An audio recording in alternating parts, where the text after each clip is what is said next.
Good morning. He has just given us another day for repentance, another day to love him more. And thank God for the knowledge and for all the prayers that's been offered throughout the night. So today I'm going to look at other things that make our blood glucose level elevates. Not only the food, but I'll give you some other tips. I'm going to do just maybe about 2 of them or 3. And then we are going to go into the other part dealing with carbs. Let's look at hormones and health. Hormones and health. Hormones plays an important role in our health, as it has effect on many parts of the body. One of those hormones are insulin, and insulin is one of the most important hormone, especially in people with pre-diabetes and diabetes, because we know that insulin brings down your glucose level back to normal after a meal after 2 hours. And that's the ruling for the pancreas. So we can see here everything is in order. So we as managers need to look after them to the best of our ability. So some of the other hormones that affects the glucose level are the hormones that affects is insulin, sorry, and it affects like the glucose level. It also, if we are not producing enough of it, or body weight, our fat storage, because we know the more insulin the body makes is the more fat it stores around the body. And also it affects our appetite as well. Stress is another hormone. For example, cortisol. It helps to prepare for the action of stress, a stressful situation. So if the body needs more energy, then cortisol takes over. But too much of it is not too good. This is known as the flight or the fight process. They do not tell the liver to release more, they tell the liver to release more glucose into the blood. And therefore, that is to give us more energy. So if we are stressed, not breathing properly, sitting down, feeling a bit down, feeling tired, you find that the liver is there to look after us. And he will excrete some more glucose to give us that energy so we can get up and do something else without us telling him or without us having anything to do with it. That's to tell you how these organs are looking after us, and it's important that we show them some love as well. So the stress hormones are released just to make us alive, to give us more energy. But the modern stress of time, like anxiety and lack of sleep, it causes cortisol as well. It produces cortisol, sorry, and that raises the blood glucose level in our body. So we can see here the importance not only of the foods that we are eating, but how we manage our minds, how we control our stress and look after ourselves. So let's look here now. I don't know if anyone have anything to say about that, but I'm going to screen share. Let's see, share screen.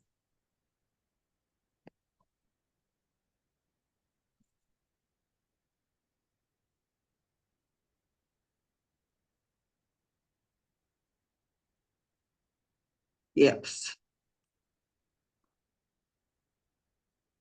Okay, so I suppose everybody could see the screen here, isn't that right? Yes. Good. Okay. Right. But today we are going to look at carbohydrates awareness. Awareness, carbohydrates awareness. And we spoke last week about fruits and the importance of not having too many fruits. But we are going to look here. I'm going to bring them across. We're going to look here at bread.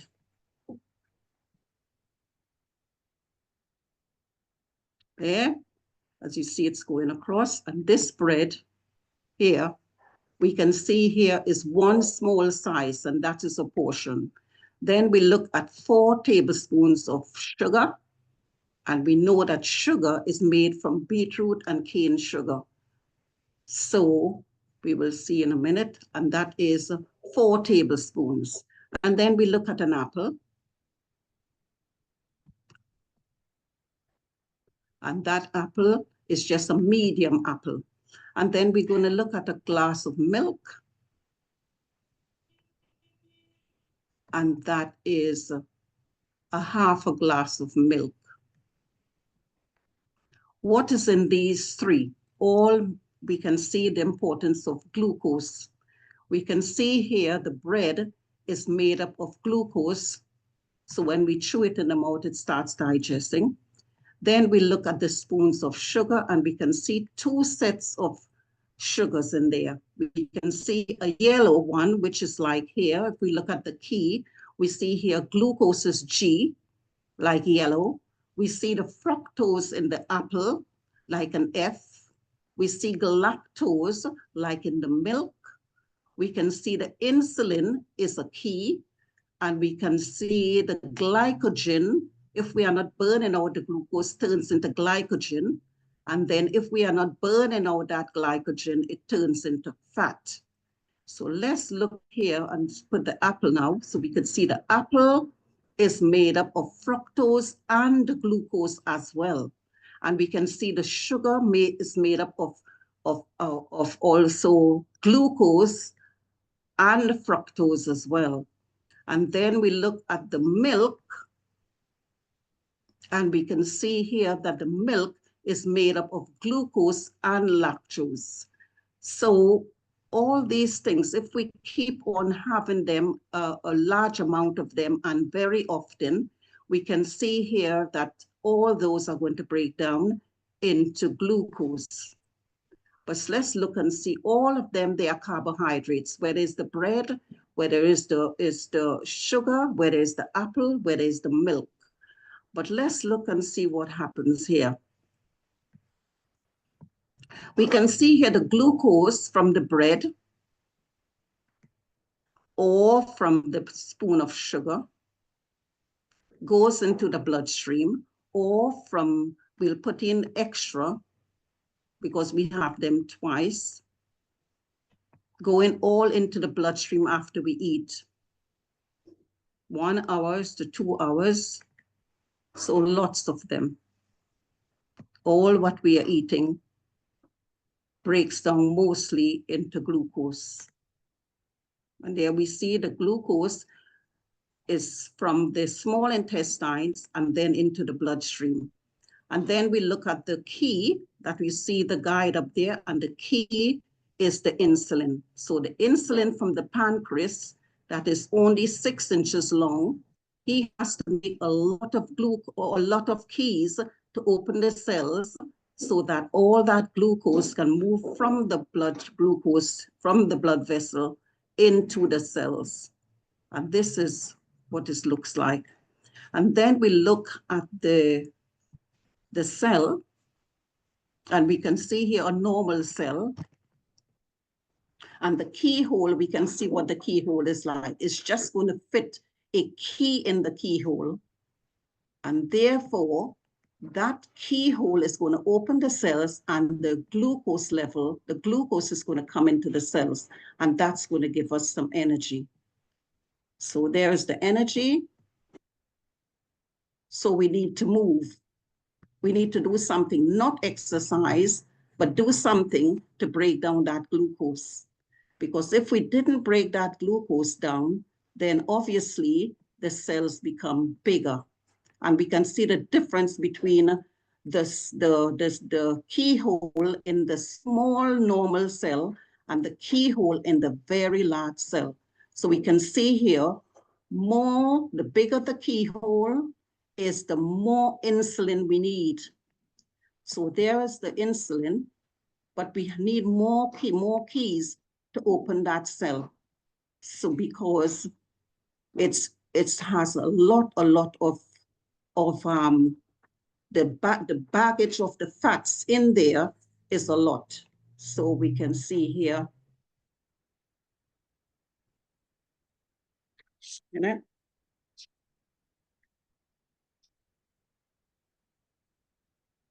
So we can see here that the glucose is not going in as it should. So it's not as many as your small cell. And therefore, you see here as well, this is the liver, and the liver will be getting your fructose, go straight to your liver. That's from your fruits, because you have glucose and fructose, and some glucose will go straight into the liver, and your galactose is going to go to your liver. So we see that it's glucose will go into the bloodstream, but if you look at it, your liver is getting it straight into the liver. So if we continue doing that all the time, could you see what will happen to that liver? Your liver will become so clogged up with a lot of glucose, and therefore also you will have a lot of glucose as well in the big cell as well, blocking up, breaking down your galactose and your fructose all goes to the liver. And then the liver can become very, very overloaded with all the extra fats in there. So what could we do then? So we can see here as well that your fats is very elevated. So that's your fat in your liver, very elevated. And also the fat in your large overloaded is also high as well. And therefore we see also that your galactose is very overloaded in your large cell. But what could we do then? Could we understand what's going on? There is the height of your bread when you eat it. You see here your glucose rise very, very high because it's nothing in bread. You put it in your mouth and then you put water or tea or whatever it is, and that pushes up your glucose a lot. So we know fully well if we eat 3 slices of bread when we have diabetes or pre-diabetes, it's not going to be very good for us because the glucose level is going to be elevated too quickly, not giving the pancreas time to make enough insulin to bring it down. And therefore, if we constantly eating, if we eat in snacks, if we getting up late in the night and eating, if we are not doing our physical activity, eating and drinking at the same time, having a lot of smoothies at the same time, we can see what is happening here. We can see here the levels will be too high. So therefore, if we look at the spoon of the sugar, we see it's a little bit low, and you might say, but why? It's sugar. But remember, sugar, it's got the glucose and it's got galactose in it as well. So you find it will take a little bit longer to digest, which is good, giving the pancreas enough time to make more insulin. And then we look at the milk and the apple, and we can see it is a little bit lower than that. Do you see that? It's a bit lower. That means that it's not rushing the pancreas to make the insulin, but it's just stretching off. So you eat maybe like an apple, some cereal, some oats, and so on, and you find it will take a little bit longer to digest. So you eat at 7, 8, 9, 10, 11, and that meal might last you right up to 12 o'clock when another meal, rather than if you first one, you can see the height in 2 hours time, you'll be hungry. If you just have that bread with white bread with no seeds in it. And then the next one, if you have like only the sugar, we can see here there's a problem. It's still a little bit better than the sweeteners. But if you have a fruit, just an apple, maybe a little mandarin, because it's 3 fruits a day or 3 pieces of fruits a day, not 5 fruits a day. If you have the diabetes and you have insulin resistance, meaning that the pancreas is not making enough insulin, we need to cut down on the amount of fruits that we are having. So 3 pieces of fruits or 3 fruits a day, maybe 2 slices of pineapple, maybe 2 small satsumas, maybe an apple, maybe a little bit of grape, but make it at least about 3. And that will cut down the amount of glucose that the body is taking up. So with the insulin, with the blood, with the cells, we can see here with insulin resistance, what is happening. Not enough insulin to break down the glucose. And we can see here, this side, the normal side, if we have too much of it, insulin is making, then we have the fat is going up, fat storage. So every time the body makes a lot of insulin, you're going to have a bit of fat gathering around the body, because insulin is a fat storing hormone. All right, so if we go over it again, we can see the bread, we can see the sugar, 2 sets of glucose. We can see the apple, 2 sets of glucose. We can see here let's see if I can get it off. I think I'll have to put it back here and take it out again. Yeah, we can see here that the key is the insulin. We can see the galactose in the milk. So if we are drinking lots of milk, lots of ice cream, and all those sort of things, we know that it's going to break down into a certain types of sugar, a certain type of glucose. We know if we are eating too many fruits, this is what we are talking about. So what I would do, because I can't speak to everyone right away, but I'm going to put on a recap so we can look and see where everything's supposed to be. So I'm going to restart, put a recap, and then we're going to see all of it where it's supposed to be. There it is. So we can see here, the blood has all that glucose after we have eaten, less than 2 hours. The glucose need to come down between 3.5 to 7. Then we see here that the normal cell, even though it's normal and you're doing a little physical activities, but over having your fruits and over having your milk and not enough exercise, we can see still the glycogen is there. So the glucose is there still, but we need to do something as having the energy, as you can see, but still we will have a buildup of that galactose there and the fats. And because we are not doing any exercise in the overlarge cell, we see the fat is behind the door, like a cholesterol behind the door. And that's where you call it insulin resistance, because the key cannot open that fat cell until the insulin goes down. So try cutting off on your snacks. Try not to eat all the time. And try really to cut down on the carbs that we are having, a smaller plate with less rice. And that will kind of help us to understand absolutely that if we eat a lot of fruits and we are not doing the physical activity, then that builds up into cholesterol. That builds up into fats around the body. That builds up with fats in the arteries, which I'm going to try and see if I can do that, some of it next week. And we can see here exactly what I am saying, that we need to look at the amount of fruits. And you can take this down and you could have a look on this on this Google and YouTube site.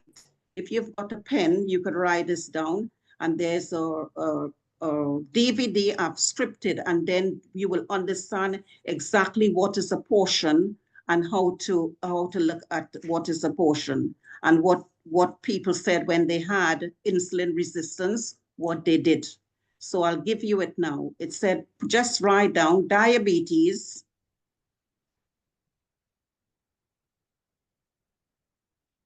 a guide for African